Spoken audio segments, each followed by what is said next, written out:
I know I'm not very photogenic, and I'm sorry. I apologize. I'm a big fat queer bitch with a beard. So that's all covered. Anybody that wants to comment, fat. No fucking shit, Holmes. Okay, so what am I talking about? Rob Dyke, a YouTuber who I'm a big fan of, he did a video talking about people who want trigger warnings on some stupid shit, and people who claim mental disorders that they don't have. I'm sorry, not looking at the camera. I'm doing this horizontally because that's how you're supposed to do it, and so it's hard for me to remember to look at the camera. I apologize. I'm an amateur. Anyway, so I'm going to take this step by step. Before I begin, this is not a video where I'm like, oh, he's so wrong, he can go fuck himself. Actually, it's quite the opposite. I'm sort of adding some things that he didn't exactly cover, because I don't know his story, but I'm sure he doesn't have a lot of the things that I have going on. If he does, God bless him, but here I go. So the first thing I want to tackle is the fucking obsession with trigger warnings. The term trigger warning does not belong to everybody. It does not belong to you, as he discussed about the trypophobia, which it doesn't exist as a phobia, as he mentioned.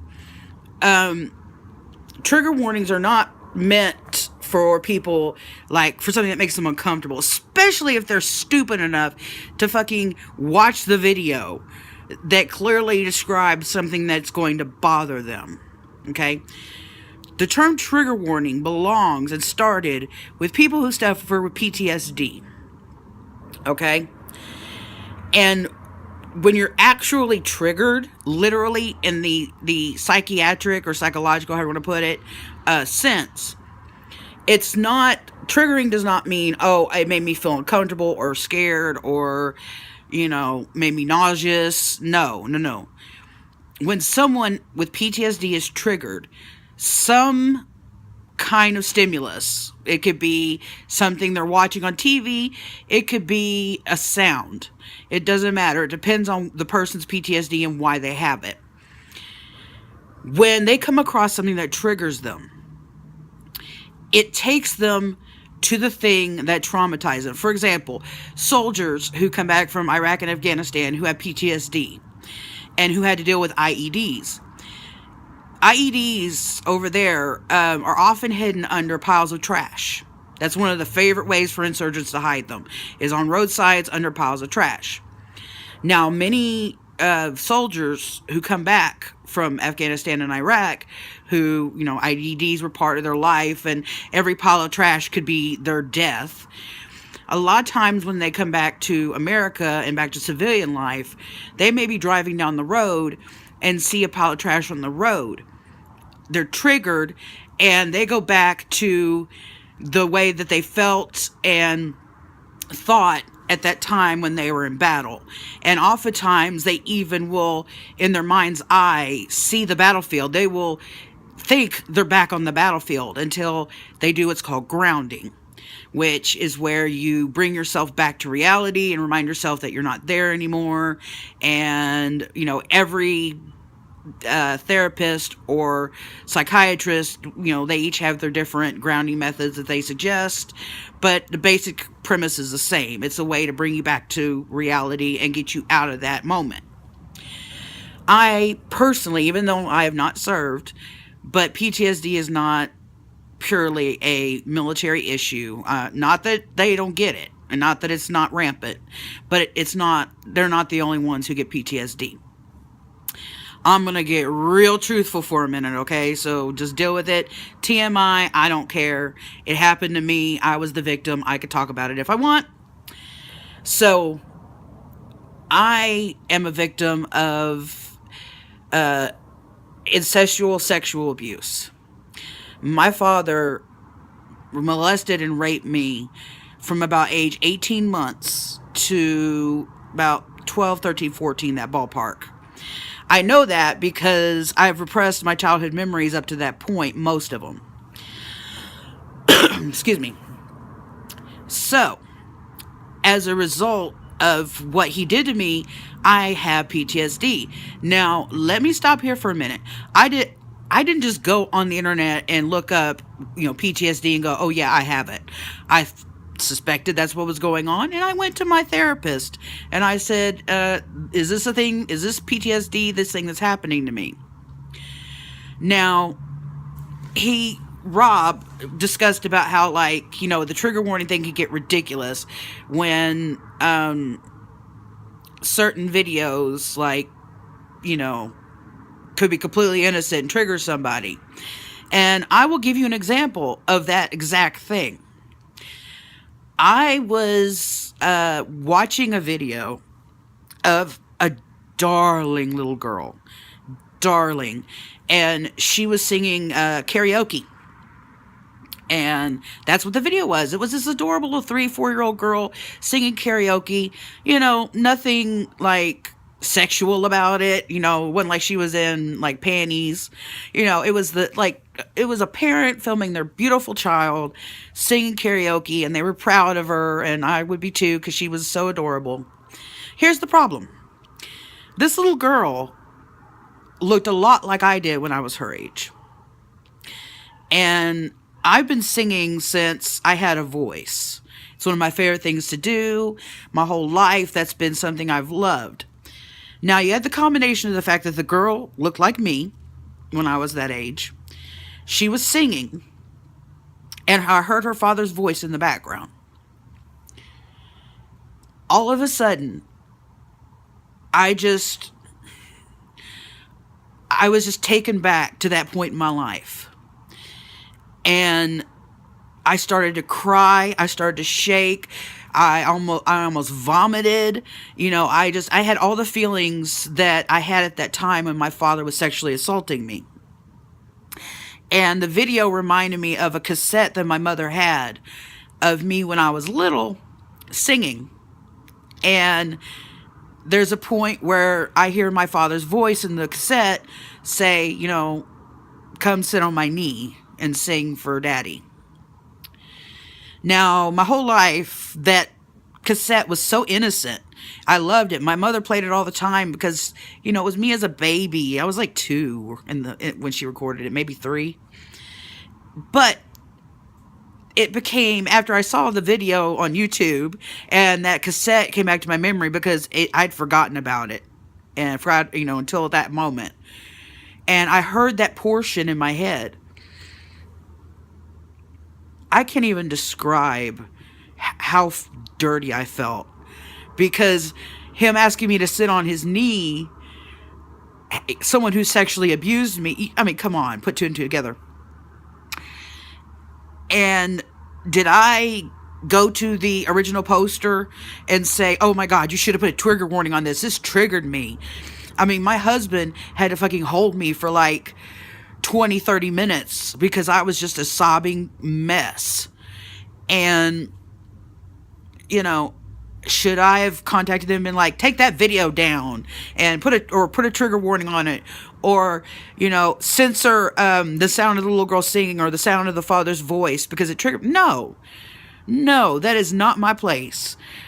I mean, I'm not a special snowflake, They shouldn't have to change shit for me because I was triggered. I was triggered by something that they had nothing to do with.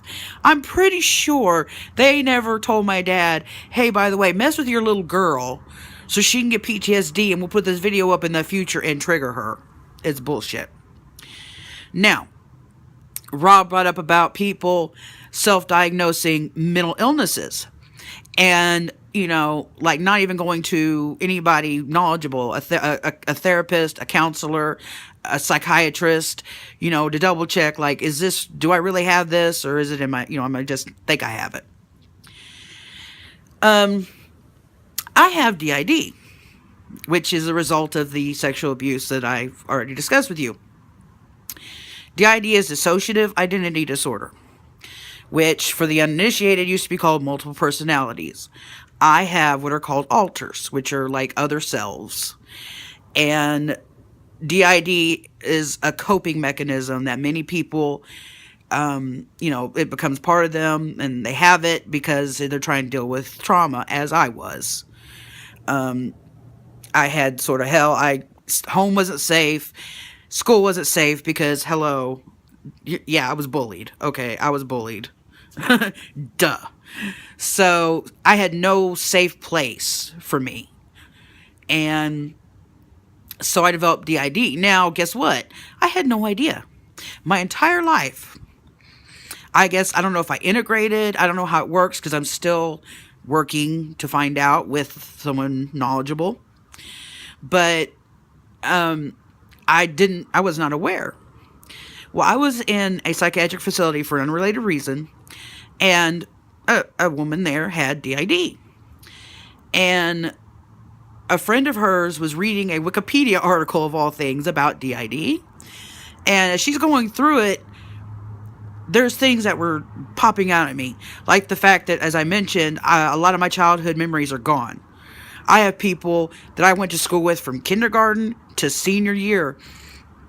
And they'll be like, oh, remember when this happened? And I'm like, no, I don't. Because my childhood is poof, and it's only coming back in fits and spurts because of the trauma. And without having to go into a whole dissertation about DID, one of the things that DID does is alters or often keep your traumatic memories from you. So I'm only slowly starting to remember and put the pieces together about what happened to me when I was a child with my father. But I bring up DID because, yes, the Wikipedia article, it was like check, check, and check. And then this place I was in, I almost died twice because it was a shitty place. And all of a sudden, my alters just came out. They were like, I started hearing them. I started experiencing them. And I could have just went, oh yeah, I totally have DID, obviously. But I wanted to make sure. So I went to my therapist. And I said, look, this is happening. I'm hearing these people. I'm losing chunks of time now. People are telling me that I sound like different people at different times. And I'll have full conversations with people and I don't remember them. And once I spoke with my therapist, they were like, yes, this is DID. You have textbook DID. But I didn't start saying anything about having it, or like, I didn't go on the internet and go, oh, guess what? I have DID. I waited until I got the official, like, yes, this is what you have. So, I covered that. Now, as far as Matthew Santoro's video, and his thumbnail, I love Matthew Santoro too. In fact, when I found out he and Rob Dyke were friends, I was over the moon because I love them both so much. But that's neither here nor there. But listen, I have seen a lot of things that trigger me. One of the things my father did, again, I told you it's going to get real TMI. When I was about 21, even though he had a better computer than me, and we had DSL at the time, that was when DSL was the big thing, he kept using my computer upstairs. He would walk upstairs to use my computer when his was better. And I couldn't figure it out. What is he doing on my computer? So I started tearing through the files. And I found out he had put a file of violent child pornography on my computer. Not just child pornography, violent child pornography. So I got to see that, which is wonderful. Now, I can't, anytime I see a kid that's even remotely sexualized, even someone is at the age of like Jacob Sartorius or, whatever, and younger, or when like little girls would do YouTube videos and dirty old men will comment on them, that's triggering to me. Okay? That's very triggering to me. And if I'm cruising through YouTube and I see a video of a little girl like all hoed up, she's like all in a dress she shouldn't be wearing, or even like pageant kids, anything like that where a kid is sexualized, it triggers me. But you know what?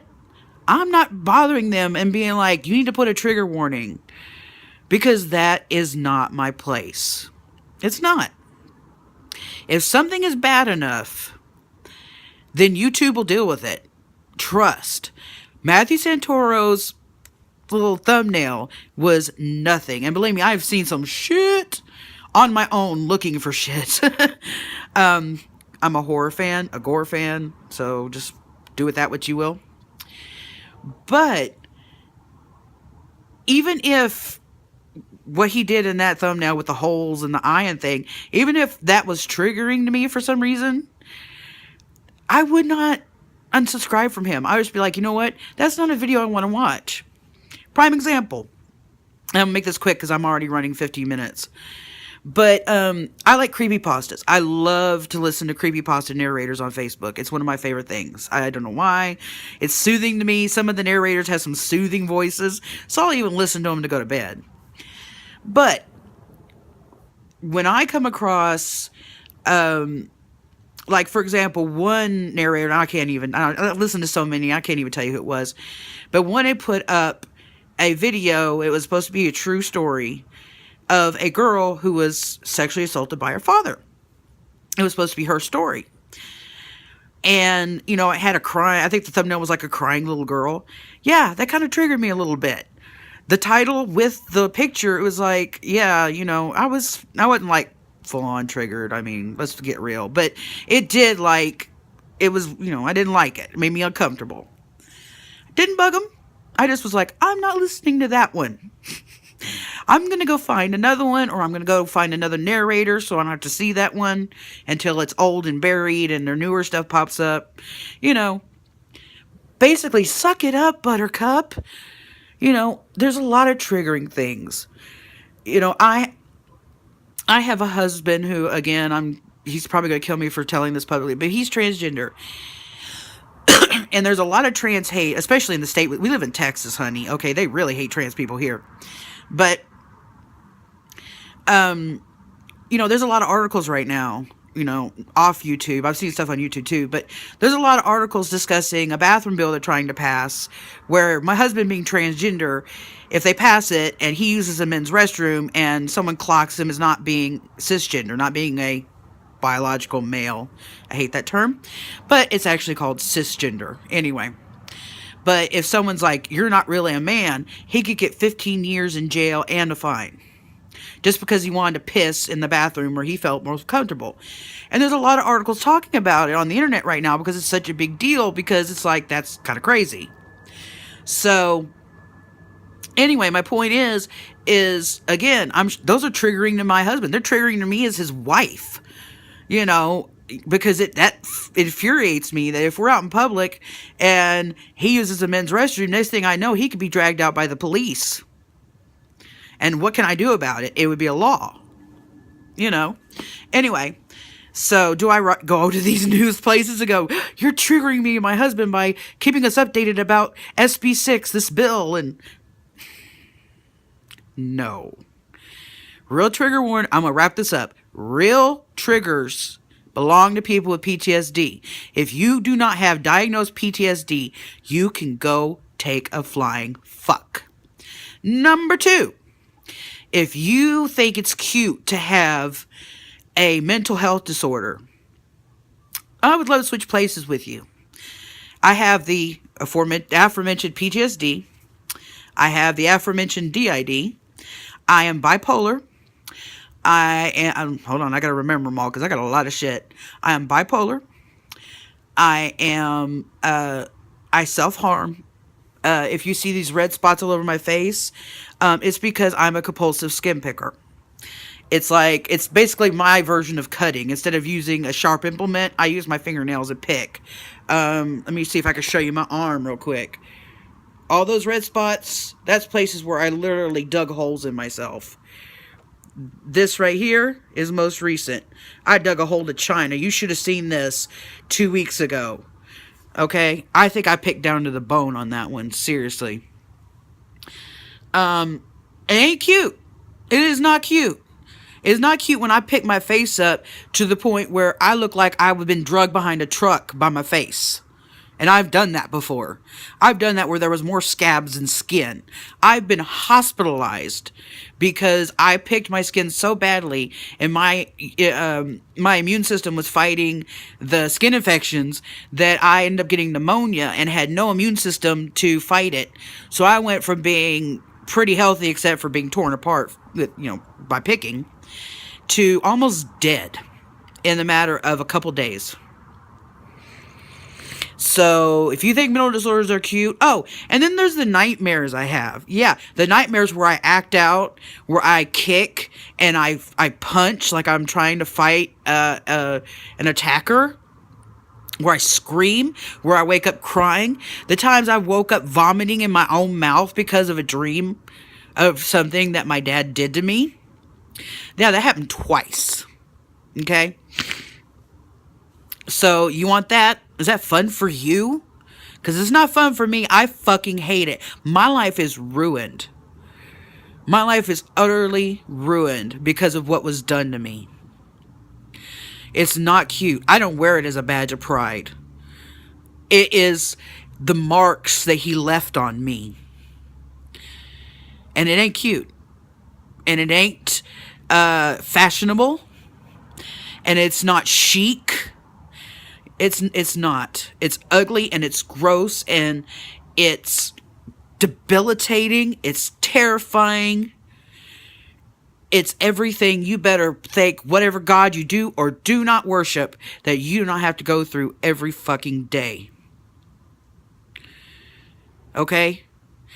With my DID, you don't want to know the shit that my altars, especially, one altar that I have that's violent and hates me and has tried to kill me. I wish I was making that up. He has said things to my husband that I could never imagine saying to him in a million years. My husband's told me after the fact. Not everything. He doesn't want to tell me everything, but he has told me some things that this altar has said. Do you know what that feels like? Do you know what that feels like to know you've said the most ugly and hateful and vile things that any mind could conjure to the person whom you love more than anything in the world? It is horrible. Because I can't take back words that I didn't say.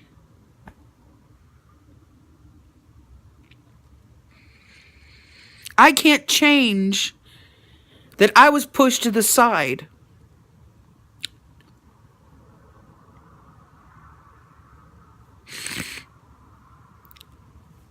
And made unable to stop it. I've physically hurt my husband in my sleep because the violent altar comes out mostly in my sleep because it's when I'm the weakest mentally. And my husband, I was having a fitful dream, and he simply tried to hold my hand just to comfort me, hoping that maybe in my sleeping brain that I would register it and maybe I could get out of the nightmare I was having. To repay him, my altar bent his fingers back so far they almost broke. Do you know what that was like the next morning when I woke up? And he told me that? Do you know how I'd have felt if the altar had gone all the way? And if next thing I knew, my husband was in the hospital because he had 4 broken fingers and I did it. Mental illness fucking sucks. All I can say to wrap up is that everything Rob said in his video, I could not agree with more. And I'm someone with personal experience. I'm not just somebody pretending or who knows somebody. Like my sister's cousin's nephew is triggered by trypophobia and shit. No, this is my everyday fucking life. Stop it. Stop using the trigger warning thing when you don't have PTSD. Don't do it. And phobias... You know what? Do you know how many phobias there are? I've actually been to a website that lists every phobia that is recognized by the DSM. which is the manual on mental disorders that psychiatrists use as a guideline to diagnose different mental disorders. And you would be amazed by the number of recognized phobias, which, as Rob said, trypophobia is not one of them. But anyway, there's so many. It would be impossible for everybody to put a trigger warning for everything that could possibly trigger somebody with a phobia. I mean, okay, I do disagree a hair with Rob on the clown thing, because that's pretty common. A lot of people have coulrophobia, like actually have coulrophobia. That's why the scary clown, especially ever since John Wayne Gacy, is kind of like a standard in horror. I mean, that's why they're even remaking it, because, hey, scary clowns work, right? Because a lot of people have coulrophobia, and the ones that don't are just fucking scared of them. And that's another thing. I keep saying I want to wrap up, but I keep thinking of shit to say. I'm sorry. But there is a difference between a phobia and being scared of something. And this is something I wanted to address too that I just remembered. A phobia is something where not only are you afraid of something, but you actually can physically not either do it or be around it. Like, you just can't. It's not just a fear. It's actually, your body actually freezes up and you just can't. For example, I don't have like many phobias, but the phobia I do have, the one I do have, I don't know what it's called, but I have a phobia of driving. Okay? Like everybody in high school, at 16, I went through driver's ed. I was going to drive. Everything was normal.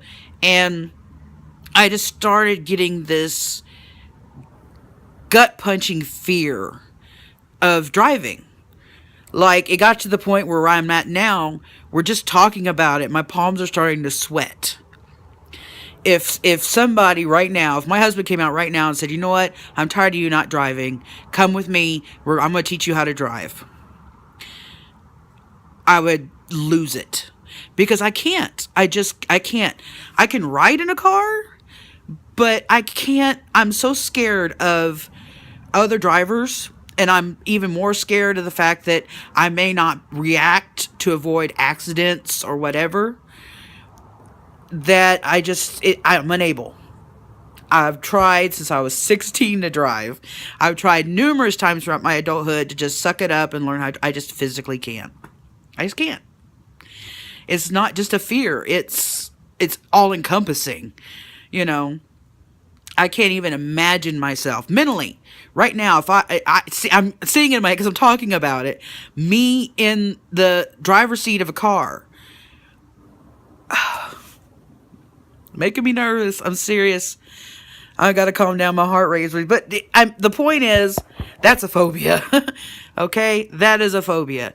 Now, if you can drive, if you are capable of driving, but you're anxious when you drive, congratulations, you're probably a good driver, number one, because if you're anxious, you're going to be hyper vigilant, hopefully. But it's not a phobia, because you are physically able to drive. You might be anxious and scared and nervous, but you're physically able to do it. So it cannot be a phobia. I think I've covered everything.